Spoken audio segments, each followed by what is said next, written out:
कृष्ण और कर्ण का संवाद। कृष्ण और कर्ण का संवाद उस समय हुआ जब कर्ण ने महाभारत के युद्ध में पांडवों के खिलाफ कौरवों की तरफ से लड़ने का निर्णय लिया था।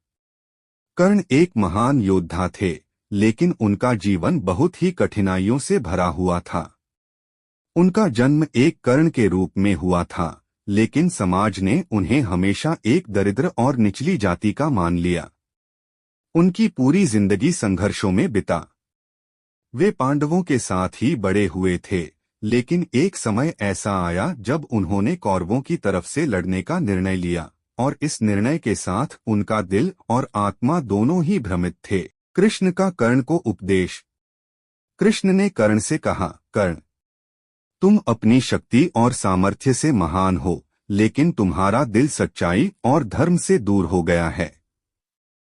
तुमने अपने जीवन के सबसे महत्वपूर्ण निर्णय को लोभ और दंभ में लिया है। तुमने धर्म का पालन करने के बजाय अपने स्वार्थ को प्राथमिकता दी है। तुमने दुर्योधन का साथ दिया, जो अन्याय का प्रतीक है। कृष्ण ने कर्ण से यह भी कहा कि उनका जीवन सदैव विपरीत परिस्थितियों में बीता, लेकिन उनके भीतर हमेशा एक महान व्यक्ति बनने की क्षमता थी। कृष्ण ने कर्ण को यह समझाने की कोशिश की कि यदि वे धर्म के रास्ते पर चलें, तो उनका जीवन सम्मान और शांति से भरा होगा। कर्ण का आत्ममंथन। कर्ण ने कृष्ण के शब्दों पर गहरी चुप्पी साधी। उनका दिल उन शब्दों से आहत था, लेकिन वह अपने निर्णय पर दृढ़ थे।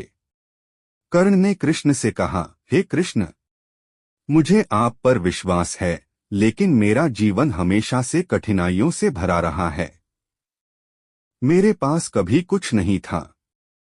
जब मैंने समाज से न्याय और सम्मान की उम्मीद की, तो मुझे केवल तिरस्कार ही मिला। कर्ण ने यह भी कहा कि उन्होंने अपना जीवन हमेशा अपने दोस्तों और भाइयों के प्रति समर्पित किया है।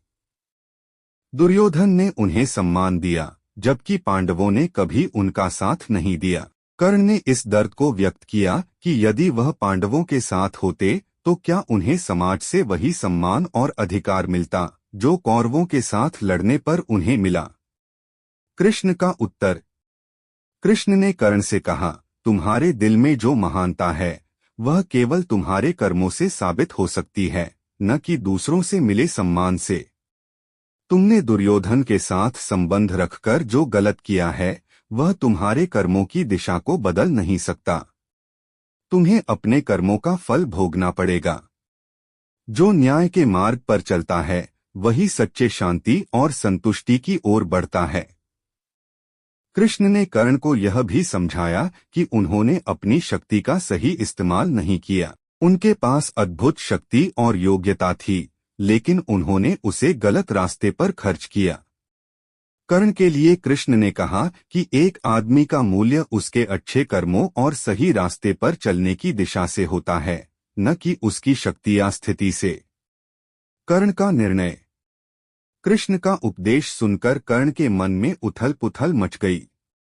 वह कृष्ण से कहते हैं, हे कृष्ण, मैं जानता हूं कि आपने जो कहा वह सत्य है, लेकिन अब मेरा रास्ता तय हो चुका है। मैं अपने पथ पर चल चुका हूं। जो भी हो, अब मैं वापस नहीं लौट सकता।